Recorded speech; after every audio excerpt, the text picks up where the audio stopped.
조선시대를 바쳐온 주류 사상은 유학이었습니다. 엄밀히 말해 공자나 맹자의 유학사상과는 다소 차이가 있는 주자의 도덕윤리를 들여와 왕조와 양반 사대부들의 권력 유지를 위해 이용한 경우라고 볼 수 있습니다.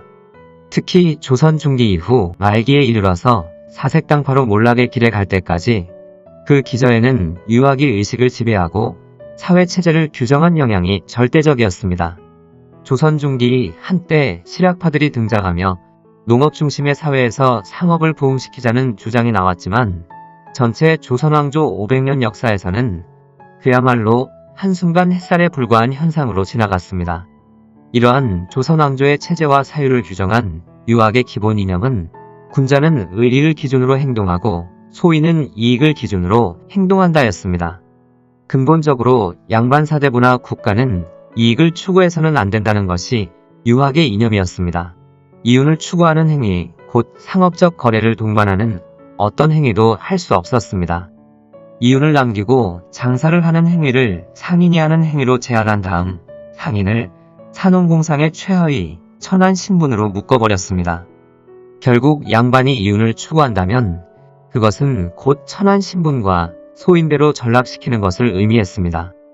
급기야 안빈낙도를 이야기하며 군자는 구차하고 가난하지만 도를 즐긴다는 족자를 걸어두고 폼을 잡았던 것입니다. 여기에 반기를 들고 나온 글이 바로 조선 중기 1750년경에 쓰여진 식리당 이재훈의 해동화식전입니다. 이 시기는 영조치세 중후반에 해당하는 시대로 마침 중상주의를 주장하는 실학사상이 반짝 꽃을 피우던 시대였습니다. 농암유수원의 우서와 청담 이중환의 템리지, 초정박제가의 북학예 등이 같은 시대에 나온 저술들입니다. 해동화식전을 쓴 이재훈은 1721년에 태어나 영조시대에 생원벼슬을 한 한산이시 출신의 지식인이었습니다. 토정 이지함을 비롯하여 5대조 이산의 일에 경제사상에 깊은 관심을 가진 학풍의 영향을 받고 자랐습니다. 해동화식전은 1750년경 쓰여진 것으로 추정되며 근래 두 종의 필사본이 발견되어 성균관대 한문학과 안대희 교수에 의해 번역되어 책으로 나온 것입니다. 어떤 이는 사마천의 화시결전에 18세기 조선판 버전으로 가치를 희석하고 있으나 이재훈 역시 이런 것을 의식해서인지 화시결전과는 전혀 다른 구도로 쓰여 한마디로 당시 시대상으로 보나 저술의 독립성으로 보나 충격적인 책인 것만은 분명합니다. 해동화식전은 한문으로 된 25장 49면 분량으로 소제목도 없고 장과 절을 구분하지 않은 한 편의 글입니다. 굳이 나누자면 번역자가 서문에 밝힌 대로 의론과 서사로 구분할 수 있습니다. 글의 앞부분은 부의 축적을 이론적으로 설명한 부분과 이를 입증하기 위해 9명의 부자를 소개한 열전 부분입니다. 책의 구성은 생업의 본질, 팔도물산의 소개, 빈부의 차이와 치부의 동기, 그리고 거부열전, 행상과 거상의 비교, 안정자산의 품목, 자수성가 방법, 부자의 미덕과 빈자의 악덕, 그리고 소규모 사업의 성공 사례, 부자의 재물 운용 등으로 치밀한 구성과 일관된 논지로 긴장미 넘치게 진행됩니다. 당시 문인들 사이에서도 파격적인 내용보다 글의 문체가 화제가 되어 서로 빌려보고 필사를 한 책이었습니다. 덕분에 필사본이 남아 오늘날 책으로 번역되어 남겨지게 되었겠지만 지금까지 남아있는 두 권의 필사본 중 한 권을 전한 이규상은 병세제올록에서 이 책을 극찬하며 문장은 기세가 왕성하고 문체가 용솟음치며 식견이 빼어나다. 변화가 무궁하고 붓끝이 굉장하고 빛이 나서 근세 100년 사이에 이런 작품이 없다며 극찬하기도 하였습니다. 전세계적인 이상기후 현상으로 우리나라도 열대성 기후로 빠르게 변하고 있는 듯합니다.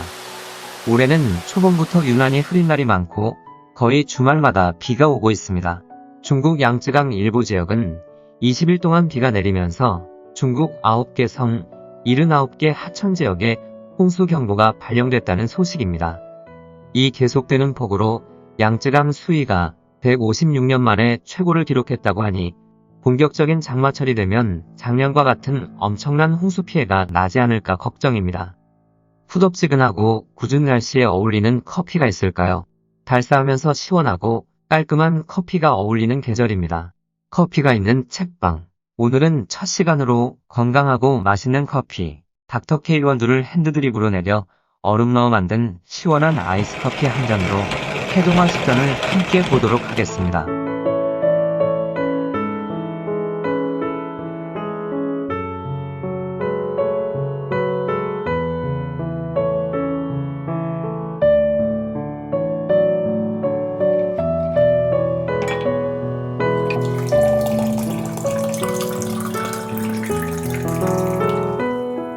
그럼 책 내용으로 들어가 보겠습니다. 해동화 식전은 부자가 되려는 욕망이 인간의 본성에서 나온다는 전제로부터 출발합니다. 유학의 경제관에 바탕을 둔 조선 왕조는 농본주의에 입각한 농업사회를 지향하여 사치를 조장한다는 이유로 민간무역을 금지하는 정책을 19세기 말까지 지속하여 장기적으로 경제가 심각하게 정체된 사회였습니다. 이재호는 이러한 조선의 왜곡된 경제관념을 날세워 비판하면서 글을 시작합니다. 군자는 재물을 이용하여 자신을 돋보이게 하고 소인은 재물을 얻으려고 자신을 희생한다.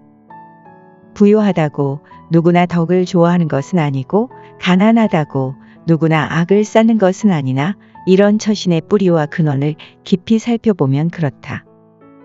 그러하니 소인이 이익의 추구에 밝기는 해도 만물을 이롭게 하면 넉넉히 의로움에 부합하는 경지에 이를 수 있고 군자가 본디 의로움을 이익으로 삼기는 해도 이익을 추구하면 의로움까지 실현할 수 있다. 그러니 군자 역시 이익을 추구하지 않을 이유가 없다. 군자가 세곱절에 이윤을 남기며 장사하는 상인의 수완을 잘한다고 하여 잘못이라 책망할 이유가 전혀 없다. 군자와 소인 그리고 이익과 의로움을 서로 배치된 행위로 보는 시각을 거부하고 인간이면 누구나 재물을 얻으려는 욕망을 본능으로 가지고 있으며 그 욕망은 좋다 나쁘다 말할 성질의 것이 아님을 분명히 하고 있습니다. 당시 유학이 지배하던 사회에서 군자는 이익을 추구하지 않는다는 사회적 통념을 과감히 벗어나자고 주장하고 모든 인간에게 내재한 이익 추구의 본능을 직설적으로 이야기한다는 것은 쉬운 일이 아니었을 것입니다.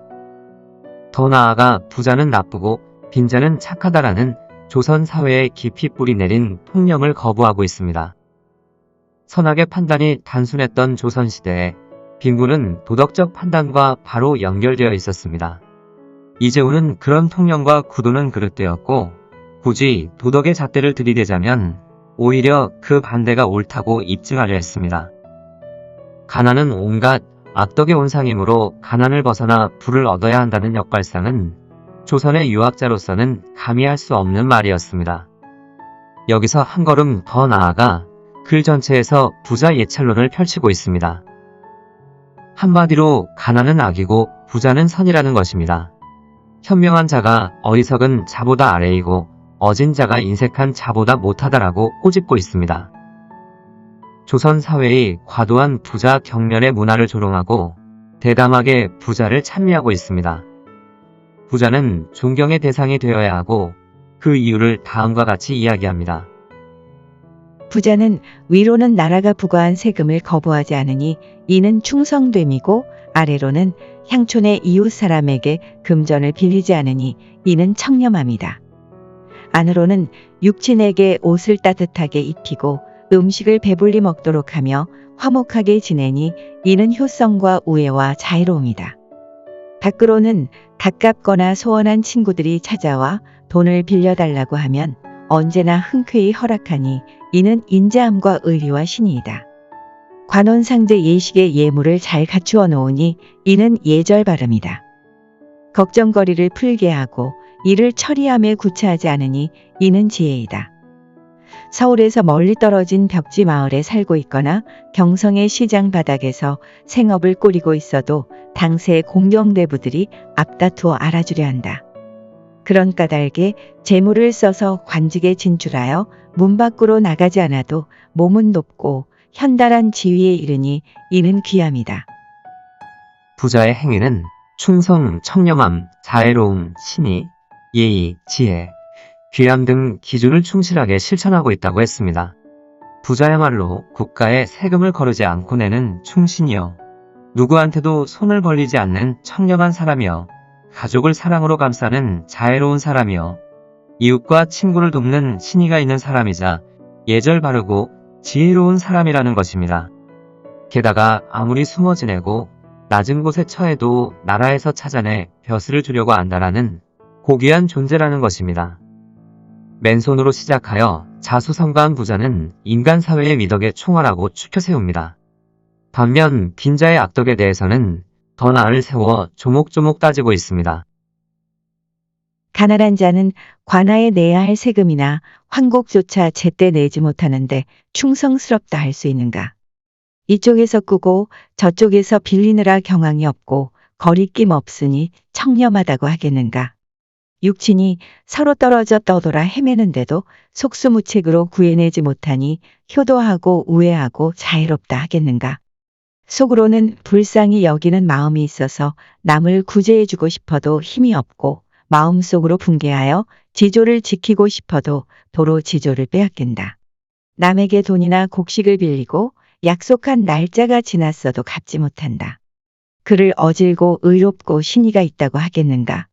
살아서는 부모를 잘 모시고 죽어서는 상을 잘 치르며 제사 지내고 혼사를 치를 때 슬픔과 기쁨의 감정을 곡진하게 표현하지 못하니 예절이 바르다 하겠는가?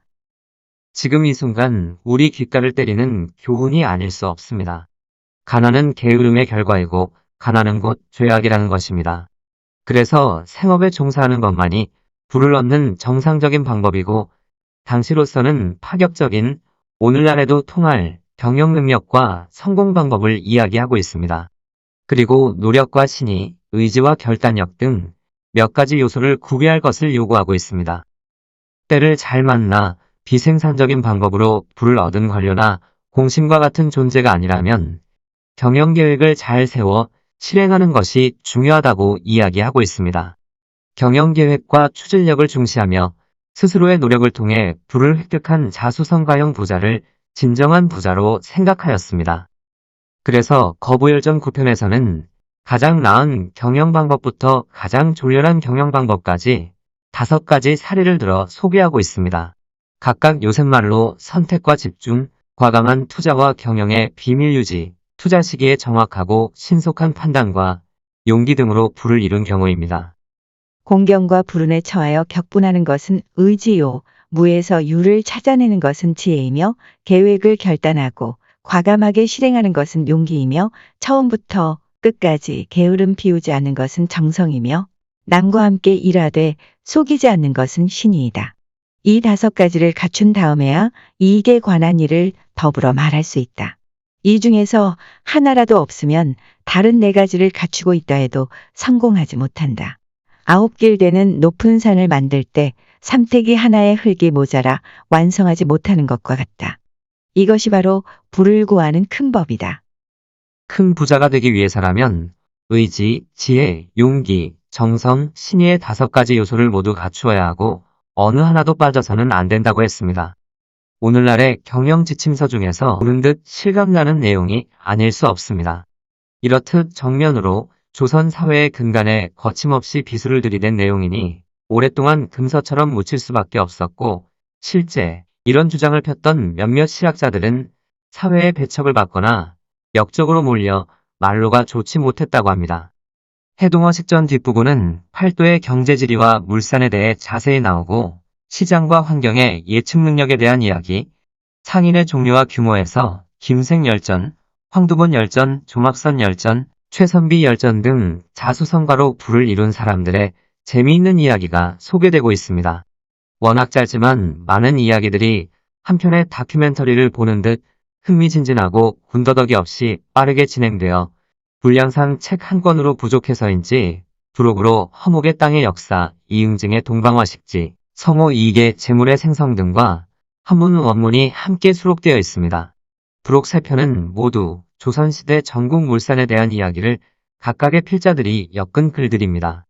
참고로 사마천의 화시결전은 사기의 맨 마지막 편인 70편, 태사공자서 바로 앞에 나오는 69편으로 생태피연구소 오승택이 내놓은 사마천의 화시결전 1, 2권은 실제 사마천의 화시결전을 번역한 책이라기보다 응용서 수준의 책이라고 보면 됩니다.